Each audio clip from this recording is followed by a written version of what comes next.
Well, how nice is it to wake up on a Monday morning smiling after what we saw across round 6? Some incredible games, some incredible moments. And we are here to break them all down on Moments That Matter with thanks to the great people at Mitsubishi Motors who power this show. They are classy, they are smooth, just like Derek Rucker. Ruck, I woke up this morning with just a massive smile on my face. What a weekend we had. Well, Jack, I woke up at 4 a.m. with a smile on my face, but I had 3 games to review because the action was so suspenseful, it was so surprising, and we had just 3 dramatic finishes, bang, bang, bang, and a great Sunday hoops day. We are going to break them all down. Let's dive straight into Melbourne and Adelaide. We were both there at John Cain Arena yesterday. Game of the season, I think. Sometimes you can throw these things around flippantly, but I'm pretty comfortable saying that I think that's the best game we've had. 2 teams performing really well on the defensive end, and Melbourne come in to John Cain Arena after a tough road trip to Cairns. And look, the game wasn't tough in Cairns, but the actual logistics of going up there, flying, being in the heat, and coming back to Melbourne for a Sunday afternoon game, it is a challenge. But full credit to both of these teams, and I think Adelaide, despite the loss, could walk away feeling pretty good about themselves. I think there was some doubt within their camp as to where they really fit into the NBL hierarchy. But now I think after that narrow loss, a game that they rightfully should have won, they're up by 6 with less than 3 minutes to go in the game. That's a game they probably feel like they squandered, Jack. Yeah, they're going to be good, Adelaide. And it's so nice to watch an Adelaide team, Derek, and not be worried about what's going on the sidelines and who said what and who's fighting with each other.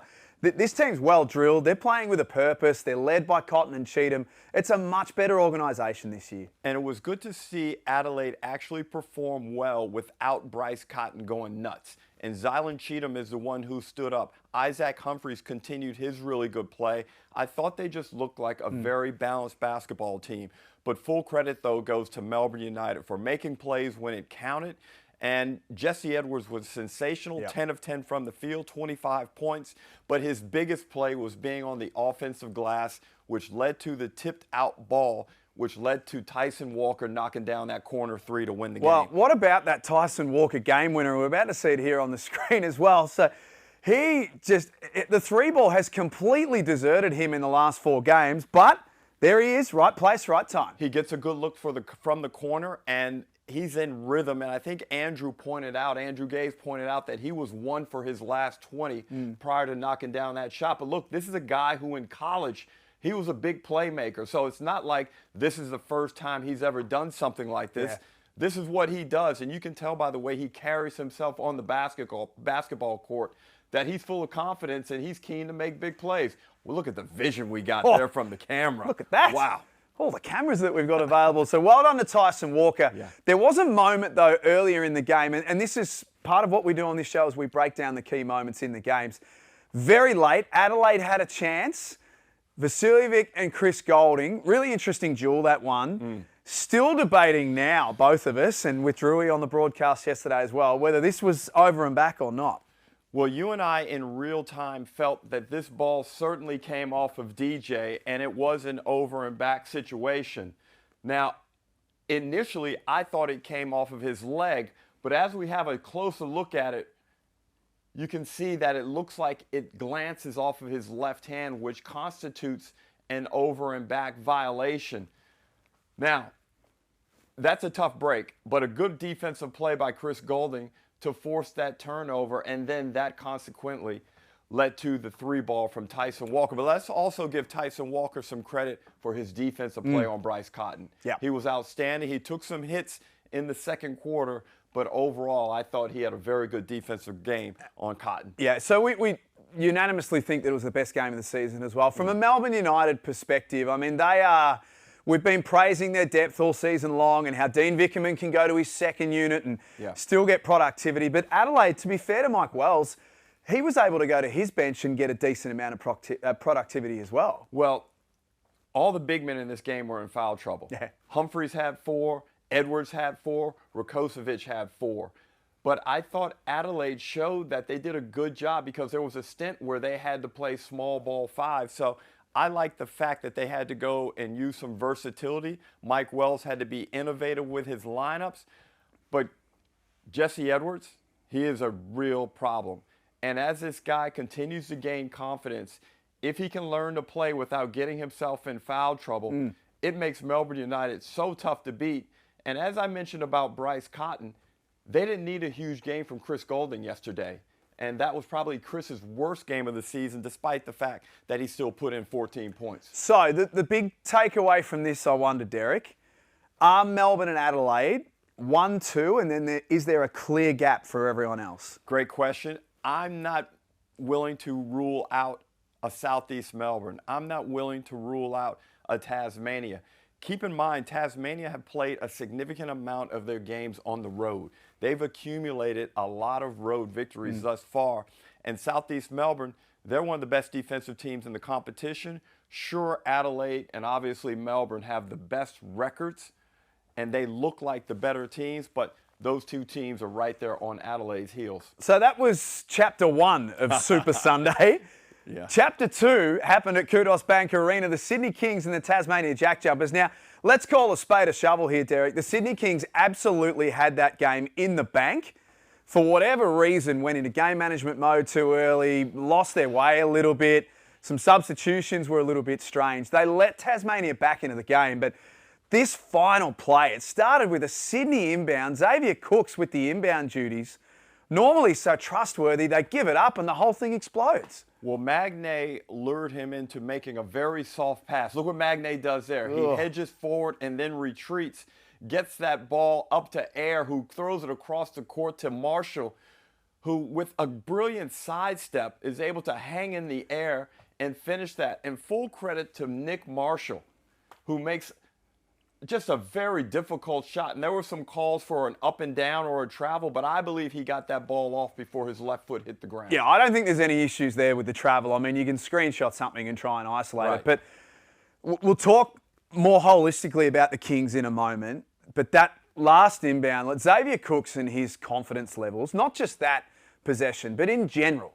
And we saw him on Thursday night. That's got to be a huge concern for the Kings. Well, he missed his first he missed his first 3 free throws, and obviously it's an area where he's really struggled this season. And is it permeating over to other areas of his game? It probably looks like it is. He doesn't look as aggressive getting to the bucket because that entails getting fouled and having to go to the free throw line to shoot free throws. He had a decent game rebounding, but he doesn't look like he's rebounding and attacking the glass with the ferocity that he's been known for. And just overall, the offensive system and the spacing on the floor doesn't seem like it's best for utilizing Zave's skills and bringing him out of this malaise. We saw him on Thursday against Southeast Melbourne up close. He can't get a touch of the ball, Derek. They're so guard dominant with Matthew Dellavedova and Kendrick Davis that Xavier Cooks is just kind of standing there just chilling, waiting for the ball to come, and it never comes. Well, that game is a bit different than this game because Southeast Melbourne have John Brown, who is a defensive force all upon himself. And we saw him take Casey Prather out of the game in the third quarter up in Brisbane. But to get back to Cooks, there needs to be some more pick and roll action on the wings. Isolate him on the side of the floor and let him go to work like that. So see if he can get to the rim quickly without him feeling like he's in jeopardy of getting fouled and having to go to the free throw line.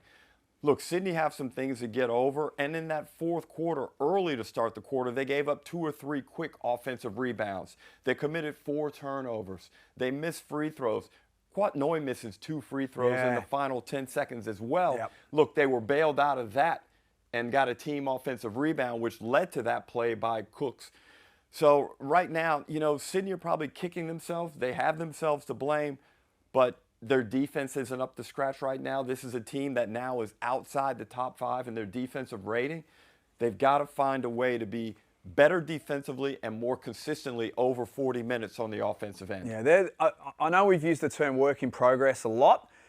Are we almost Jack, at this stage? At some point, we need this the is what progress. I'm saying. We're almost we don't at this, need the work. Are we need at the the stage progress. of the season now where work in progress is done and it should be about moving forward? They're 3-5. Okay, they've played 25% of the season. At this point, I'd like to see some type of set identity in terms of how do we win basketball games? What do the Sydney Kings stand for? And right now, it continues to look like the Abdel Fattah era, that season where it was just a general, like we're playing basketball and we might win a game, but we're more prone to lose in a disappointing fashion. And for the Kings to turn that around, they've really got to find energy on the offensive end. They look good. They got a great contribution yesterday from Jalen Galloway. Yep. But it's just we don't know who their guy is. Kendrick went flat in the fourth quarter. He had a couple of bad turnovers. So, look, there's time, but you got to start seeing some progress. Tasmania, on the other hand, I can't help but wonder whether we're all sleeping on the JackJumpers right now. They have another win on the road yesterday. Their road record to start the year is phenomenal. They are so hard to put away. They are so well drilled. They're doing it without David Johnson. Majuk Deng returned yesterday but needs a few weeks to get going again. Are the JackJumpers getting the credit they deserve for the start to the season they've had? I don't think so. And a lot of it is due to the way Scott Roth presents his team and the fact that the JackJumpers are in Tasmania. They are not in the NBL limelight, so to speak. You know that's still part of Australia, though. Right. But look, here's the deal. Scott Roth continues to bring players into that program that excel. Yep. Now, if you look at the beginning, they brought in Jack McVeigh. He was unwanted by Adelaide. The guy winds up in the NBA. They bring in Anthony Drimmick. And now it's continued on to guys like Ben Ayre, Nick Marshall, who was huge in that fourth quarter yesterday, had 14 points in the game, and, of course, the game winner, as we saw. Scott Roth has a way of setting up his structure on both ends of the floor and then recruiting the type of players he believes suits winning basketball, the JackJumper style. Now, Scott is a guy who doesn't suffer fools. Nope. He's very direct about what he wants, and his players respect him for that. And when your players respect you as a coach, it gives you a lot more leeway to coach them hard. Josh Bannon's the other one. I mean, yes. Sensational season. I mean, he needed fantastic. fitness. We spoke about this in Brisbane. You saw a lot of him. He just needed more continuity. But it's not just continuity with Josh Bannon, is it? He's got a system that works. Well, he's almost averaging a double-double. Yesterday he had 18 and 9, shot the ball, hit some big three-pointers to get them back in that contest. But the thing about Tasmania is it's when they're making comebacks, and we saw it 2 seasons ago in the championship series, when they're making these comebacks, it's not like they just rain threes and it's like this huge run.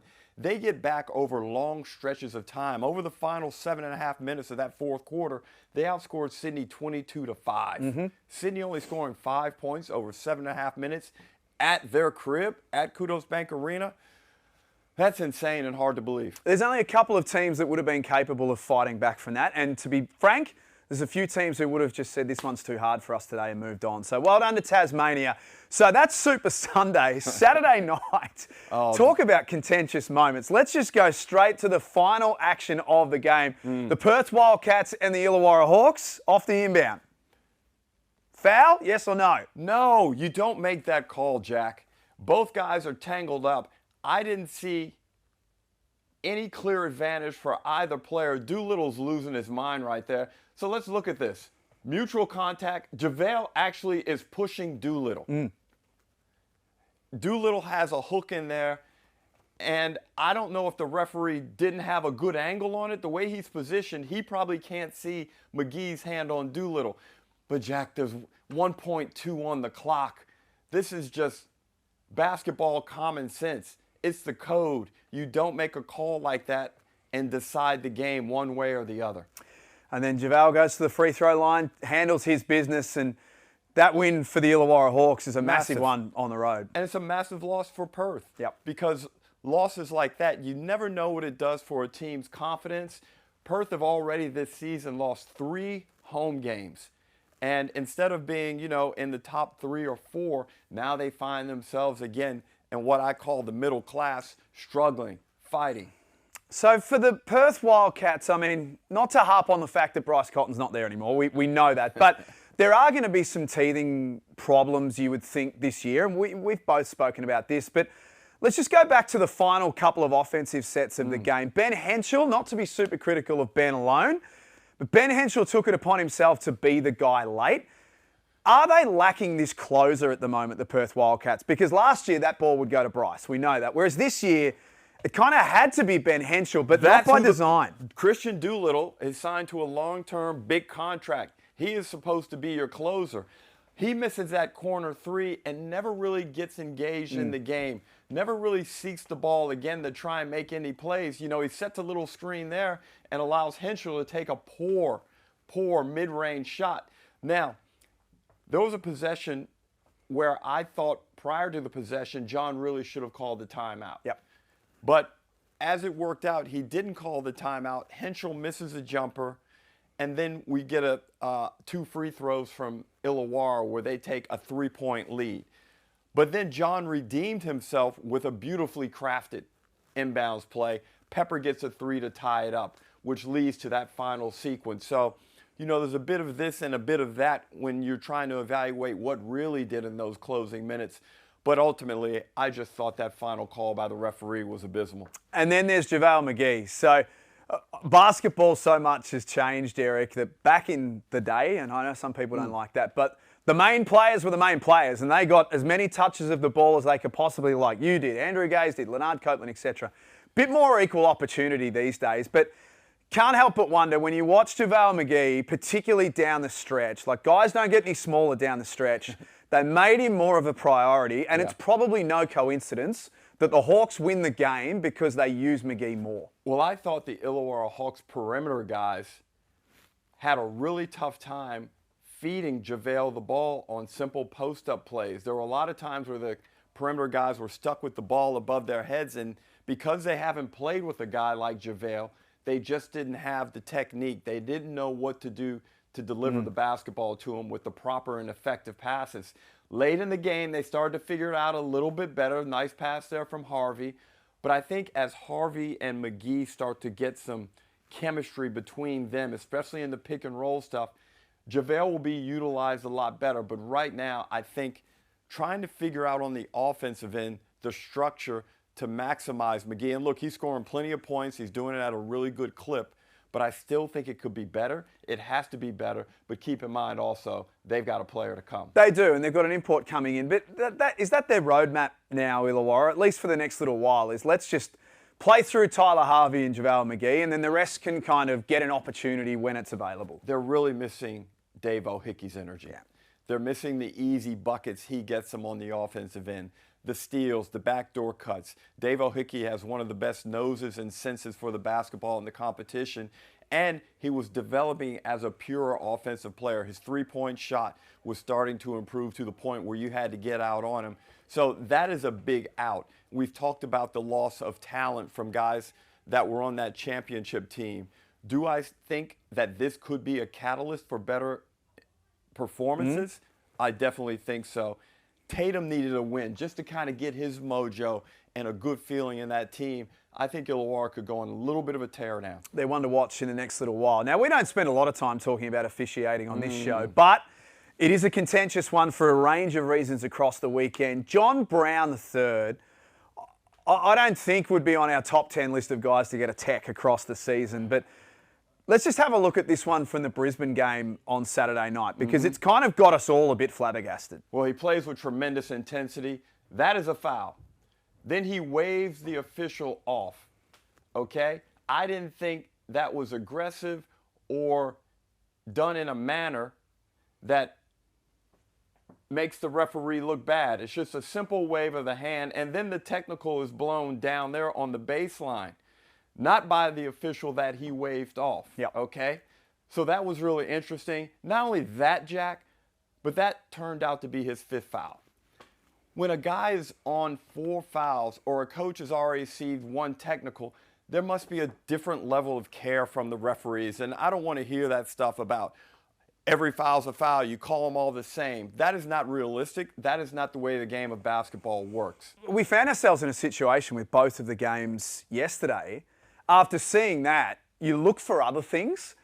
And I think there was probably in the 2 games yesterday, 6 or 7 different incidents just alone where you think to yourself, well, that was worse than what happened with John Brown. And there was this one from last week against Adelaide that you noticed as well. Yeah, well, John Brown, again, Sobey goes to the rack, all right? Brown right there, that's a foul, no doubt. That's aggressive. That is a technical, okay? So there's a clear distinction between his 2 behaviors there. He points, he looks directly at the referee down here, and that is more of a violent and aggressive movement. It's too demonstrative, and John Brown needed to be technical in that instance, okay? Now the question is, what if he would have had 4 fouls? That is still a technical foul because of the manner he went about it. So in that one, it was properly officiated. The one Saturday night in Brisbane, improperly officiated. Yeah, we could have clipped up 20 things from across the round, to be honest, that were worse than that. It's a slippery slope. It's one to watch, I think, for the next couple of weeks to see how it's handled. Well, I think players and coaches just want some consistency and a bit of continuity with how the game is going to be called. Back when I played, every year the league would send out a memo kind of indoctrinating the points of emphasis throughout the season. Now, look, it never lasted the full length of the season, but the point is that everybody was aware. If you mouthed off, okay, we're going to be quick on the tech this year. Coaches, if you do this, we're going to penalize you for that. So I think if there's probably a bit more communication between the referees and the coaches and the players, that would help resolve this, and we could be back to just talking about hoops. Let's talk about something that was really, really good from the weekend. That's the Southeast Melbourne Phoenix, who go 2-0 on the weekend, led by Nathan Sobey. What a turnaround in this guy's career since Josh King arrived. Like, he has unlocked something in Nathan Sobey that we probably haven't seen since the Joey Wright days in Adelaide. That's well said. And we know Nathan has so much raw ability, and the athleticism is at a level that is rarely seen from Australian players. His ability to score the basketball, though, is being highlighted. And I think the way this offense is structured, the way they appreciate him, is bringing out the best of him. And not only that, he's playing very well on the defensive end as well. His net rating as a player is something like plus 14, which is very good for a perimeter player. But not only is he just out there playing with passion and enthusiasm, he's making big plays, and he absolutely ripped the heart out of Brisbane. And it's interesting we see that pass there went for Maldonado. Maldonado is someone who I've been critical of, Jack. I'm no longer critical of him. You happy with him? Yep. I see where he fits in now. I watched him play really closely. I got to see them in person. In this game up in Brisbane, he had 7 assists. He made some big plays. But his presence on the court, his stability, is allowing Sobey that little bit of rope to play with. And Sobey is so dangerous when he's allowed to play with risk, but with low negative consequences.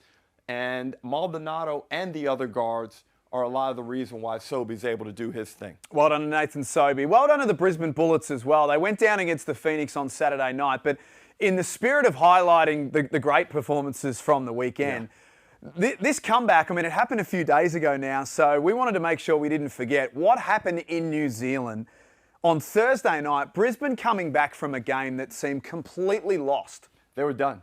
And Sam Menenga put 25 on them in the first half, and Brisbane just looked like they didn't want to be there. Yeah. But something flipped in that second half, whether it was New Zealand falling asleep or Brisbane going to their scheme, having an eye-to-eye contact discussion in the locker room at halftime. But Lamar Patterson made huge plays down the stretch. He hits the game winner, and Brisbane get out of New Zealand feeling really good about themselves. Now, look, I'm not as optimistic about this Brisbane situation as you were, because all that good work, Jack, they go back to the crib and get their doors blown off. Yes. Yep. Okay? Also, they've beaten New Zealand twice in New Zealand, and they've beaten Perth once.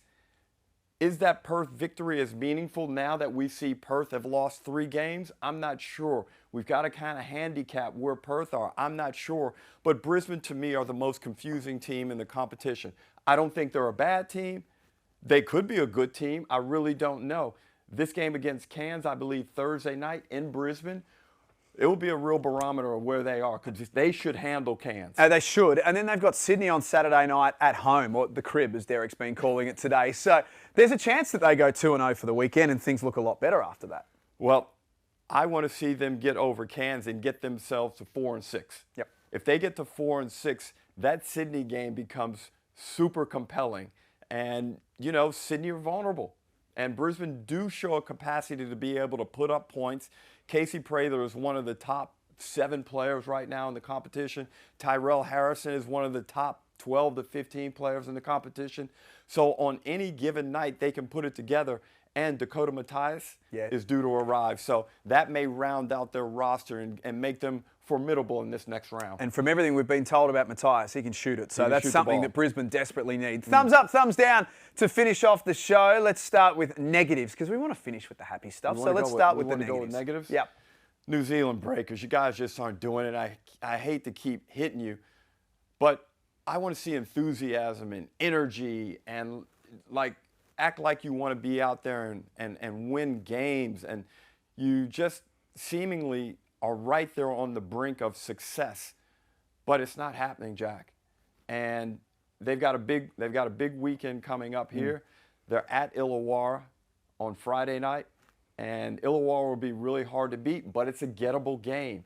And you know, what do you have? And it's time for Parker Jackson Cartwright. He's shown moments, but he's got to dominate now. He's doing a lot of heavy lifting, though, isn't he? I know, but you just got to dominate. It's not around him.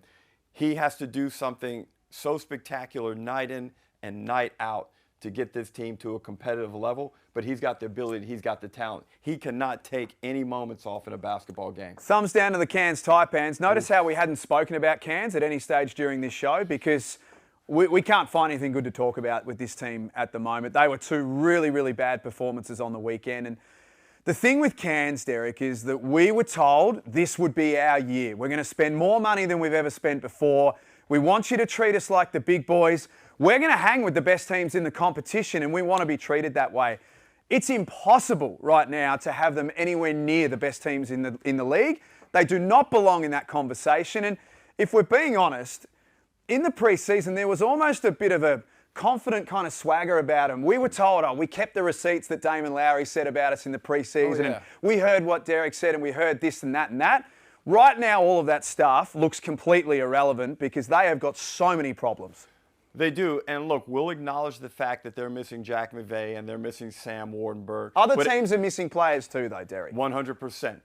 But the thing that should carry over is cohesion, chemistry, and in particular, you should always be able to defend, and I thought that was going to be one of the foundations of this Cairns Taipans team, especially at home. And the margin of defeat in some of these home games is really embarrassing. And I'm starting to notice some things that I haven't seen for a couple of seasons. Now, they did go through a little bit of body language and chemistry things in the Tajir McCall season, his final season. Now, are we getting back there? But I've certainly seen some things in terms of body language that I thought were somewhat alarming. It looks concerning. You were talking about the Breakers. It feels like they could turn things around and get going. I don't think we can say the same about Cairns right now. I'm not sure how they turn it around from here.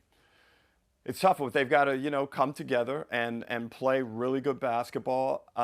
They go to Brisbane, and as I mentioned before, that's a game I feel Brisbane should win, but it's the Sunshine Stoush, easy for me to say. It's a rivalry game, and if you don't raise your level of performance and don't take tremendous pride in a rivalry game, then it's going to be really hard to find it when you don't really need it. And right now, Kansas, they got their backs way up against the wall. If you don't agree, prove us wrong, and we'll put our hand up and say that we got it wrong. To the good stuff, thumbs up. Thumbs up. I'm going to Melbourne United. To get to 9-0 in this competition is so difficult. And we've seen how hard it is because of the fact that good teams with good talent, like the Sydney Kings, they have their heads underwater right now. We see a good team like Tasmania get down to that team I just mentioned, Sydney. They were down 16 on the road. This is the difficulty of trying to win basketball games week after week, day after day, going out there and trying to achieve excellence. So for Melbourne United to go up to Cairns and wallop them like they should have and then fly back, be down, Jack. They could have said, you know what, 8-1 is cool with us. We're down 6 with 2 minutes to go. 8-1's cool. Let's regroup. We'll be fine. But no, they dug deep, found a way to win, stayed with it. That's the thing about Dean Vickerman teams. They just stay with it and execute. and Walker makes a big play and knocks down a huge shot. They've got an interesting little period coming up, Melbourne. They don't play again until Monday, Cup Eve in Melbourne, but then they've got 3 games in the space of, I think, 7 or 8 days. So that'll really test them. My thumbs up is the Tasmania JackJumpers. I was the only person out of the entire commentary team to tip them to win the NBL championship. Oh. And right now, I'm feeling very comfortable with where they sit. Shout out to Nick Marshall. Great moment for him. David Johnson still to come back. The JJs are right in this thing, in my view. Jack, they've played so many road games already and won the majority of them. They're going to have a run late in the season where they are playing most of their games at My State Bank Arena. And you know what that means for most of the visiting teams arriving? You're flying out of Hobart with sad faces. You're flying out of there with an L. You're flying out of there banged up and just feeling bad about your prospects for the future, because Tasmania can demoralize you. The way they play basketball, if they have a 5-point lead on you, it feels like you're down 10. Yep. If you have a 10-point lead over them, it feels like you're only up 4 or 5. They are just a very well-tuned team. And again, Scott Roth has them functioning and believing in themselves. And to beat them, you really have to get at their resolve and their self-belief in themselves. No sad faces here, only happy faces on Moments That Matter. It's always brought to you by Mitsubishi Motors. Great to have them with the show this year. Great to have you, Derek Rucker. Boy, we had a lot to talk about. Oh man, I need a coffee and then a little bit of exercise, Jack. I'm revved up. Yeah, don't forget, Ignite Cup back on Wednesday, and you can stay up to date with everything you need to know at nbl.com.au. Have a great week.